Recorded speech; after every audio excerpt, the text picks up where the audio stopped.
used Skyscanner and Google to show us which the cheapest places were to fly to from where we were, and then which days of the week were the best days to fly out. So that's how we usually pick our destinations.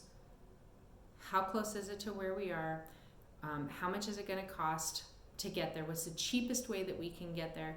What city or town is the best place to get to while we're there? And we zoom in with their Google.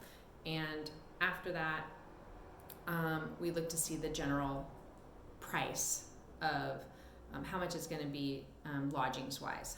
And I'm going to show you later on how to use all of that information to figure out how many days you want to spend in an area. Do you want to travel around a little bit? Do you, how much of a budget do you need for getting around once you are there? I mean, it's all intermingled. It can all seem really complicated, but I mean, it's so easy for me now. I can look at something. It's still time consuming. Don't get me wrong, because we do look at things trying to figure out, how to stay on our budget. So what I want you to do right now is I want you to go and look up 4 places that you've kind of wanted to go to. And for sake of argument, I just want you to pick a month, not the days within the month, but what month would be the best month for you to have a vacation or to have a trip in that month. And then, unless you already have the date set, I would still only look by month though, so that you can check and see, if you're going to take a 5-day vacation, 4-day vacation, or if an 8-day vacation would work best, because the flights to those places can really make a dramatic difference for you.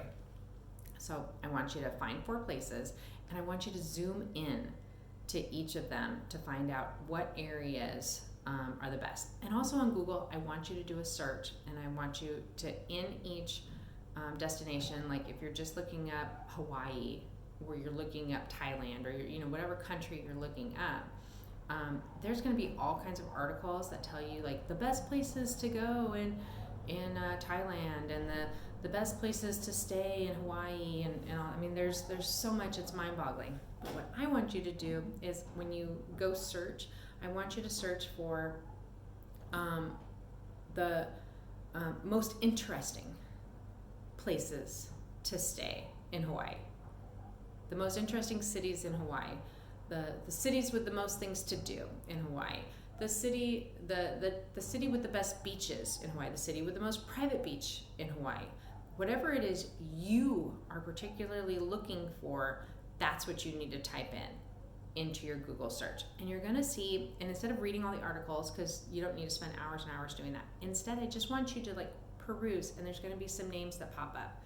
There's going to be, it'll show Hawaii, it'll show Oahu, and it'll show Honolulu, it'll show Maui, it'll show the Big Island, Hawaii, Lanai, and you're going to see all these things. So I want you to then go into each one and zoom in Google, write down 4 of those places and zoom in and see if that's the kind of place you want to be. Look up what the beaches look like. Look at the pictures. The pictures, to me, really sell it, and then we look more into it if we decide we need more information. So if I see pictures of a place, and I see if you look up Krakow, where we are right now, the pictures of the buildings are so cool. So the architecture is really cool, and then it talks about all the things to do. It talks about Auschwitz. It talks about the salt mines. It talks about all these different things. So already right there, without reading all of that, I can tell immediately there's going to be things to do there. There's all kinds of stuff to do there. So do that first.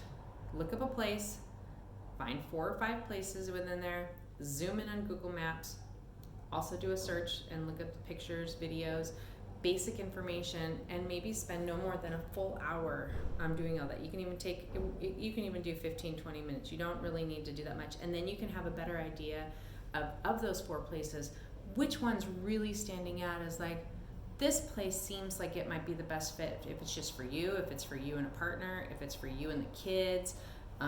Like I said, if you're just looking for relaxation, if you're looking for an all-inclusive, that's where we're gonna go later and figure out budget-wise what's gonna work for you, what kind of travelers you guys are, and what kind of experience that you're looking for. So that's your assignment for day 1, is to go do the searches that I told you to do. and find a place that sounds right for you. And then we're going to start applying that with the rest of the days coming up.